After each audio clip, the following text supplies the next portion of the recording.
आप देख रहे हैं मिड कैप मंत्रा। ओशो कृष्णन हमारे साथ बने हुए हैं और मार्केट्स में मिड कैप स्मॉल कैप्स में अच्छी रौनक आज के कारोबार में भी देखने को मिल रही है। कई स्टॉक्स का हमने जिक्र किया जहां पर एक अच्छी स्ट्रेंथ आज के सेशन में देखने को मिल रही है। रेलवे स्पेस का एक स्टॉक है राइट्स, उस पर एक राय ले लेते हैं। स्टॉक अब 9-9.5% ऊपर है। गिरा भी हालांकि मार्केट की गिरावट में इस तरीके से ही था, लेकिन एक शार्प रिबाउंड आज के सेशन में आते हुए दिखाई दिया इस स्टॉक में। एक बार देखिए राइट्स के स्टॉक को और बताइए क्या राय रहेगी। ओवरऑल एक ट्रेंड रिवर्सल का सिग्नल दिखाई दे रहा है राइट्स पे, बट अभी भी अपने 200 डे एसएमए के नीचे है।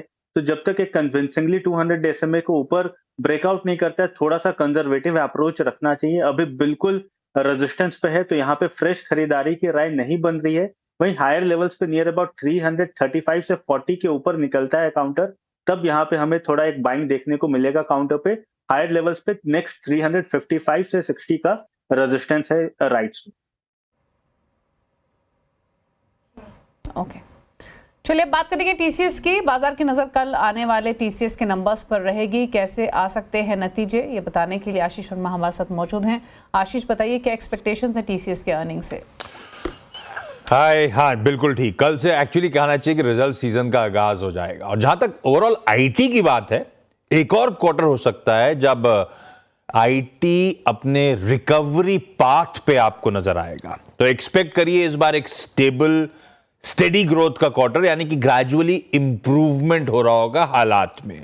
मदद मिलेगी क्योंकि बीएफएसआई वर्टिकल में, बैंकिंग फाइनेंशियल सर्विसेज वर्टिकल में रिकवरी हो रही होगी, और जो बहुत बड़ी बड़ी डील्स बैक करी थी उसमें रैंप अप, यानी कि उन डील्स से आउटपुट बढ़ रहा होगा, उसका फायदा मिलेगा।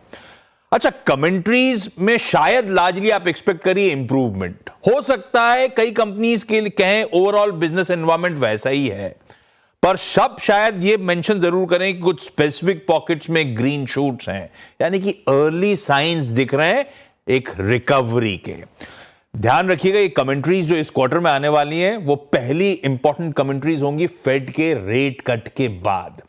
तो लार्जली एक्सपेक्टेड है कि अब यहां से डिस्क्रिशनरी स्पेंडिंग, यानी कि जो नॉन एसेंशियल स्पेंडिंग होती है कंपनीज की, वो बढ़ रही होगी, उसका फायदा मिलेगा और वो ट्रांसलेट करेगा एक बढ़िया रिकवरी में आने वाले समय में। ये है आईटी का ओवरऑल बैकड्रॉप। जहां तक टीसीएस के परफॉर्मेंस की बात है, हम एक्सपेक्ट कर रहे हैं कांस्टेंट करेंसी में 1-1.25% Q on Q growth, dollar आय में 1.5 से 2%, ये ब्रोकरेजेस के मोटा मोटी अनुमान है।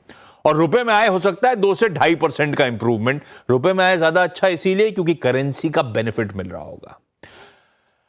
इस बार ये जो डील्स, बड़ी डील्स का स्केल अप हो रहा है, उससे मदद मिलनी है। और टीसीएस के लिए तो खासतौर पे बीएसएनएल की डील और तूल पकड़ रही होगी, और कुछ हद तक नॉर्थ अमेरिका में इंक्रीमेंटल ग्रोथ आ रही होगी, इसीलिए आय इंप्रूव हो रही होगी। जहां तक मार्जिन की बात है, ब्रोकरेज डिवाइडेड नहीं होंगे, कहूंगा फ्लैट से लेके हल्का एक्सपेंशन, 10-20 बेसिस पॉइंट के आसपास का एक्सपेंशन। भाई जब रुपया कमजोर हो रहा था तो ज्यादा क्यों नहीं। उसके पीछे प्रॉब्लम यह है कि ये जो लार्ज डील्स की मैं बार बार बात कर रहा हूं कि उसमें एक आउटपुट बढ़ रहा होगा, उसके लिए फिर आपको स्पेंड करना पड़ेगा, आपको टैलेंट में इन्वेस्टमेंट करना पड़ेगा। तो उस सब के चलते मार्जिन में बहुत ज्यादा इंप्रूवमेंट शायद देखने को ना मिले। मुनाफा 3% के आसपास क्यू ऑन क्यू बढ़ेगा। हमारी नजर कहां रहेगी, हमेशा की तरह बोलना गलत है, लेकिन वो डील कमेंट्री। अब उस deal commentary demand environment, pricing environment, इसमें इंपॉर्टेंट हो जाएगा इनके लिए बीएफएसआई को लेकर, यूके को लेकर, और साथ साथ डिस्क्रिशनरी स्पेंड्स के एनवायरनमेंट को लेकर स्पेसिफिकली टीसीएस क्या बता रहा है।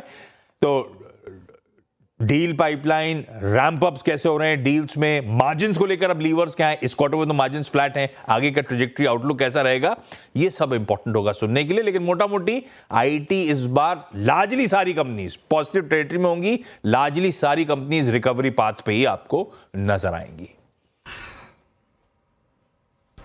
थैंक यू आशीष, बताने के लिए कैसे नंबर्स एक्सपेक्टेड हैं और कमेंट्री में क्या क्या मार्केट सुनना चाहेगा।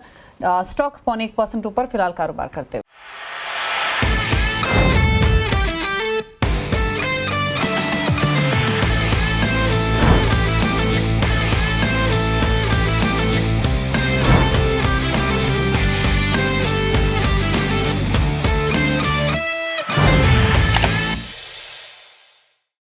बता दें कि मनी कंट्रोल पर दिए गए विचार एक्सपर्ट्स के अपने निजी विचार होते हैं।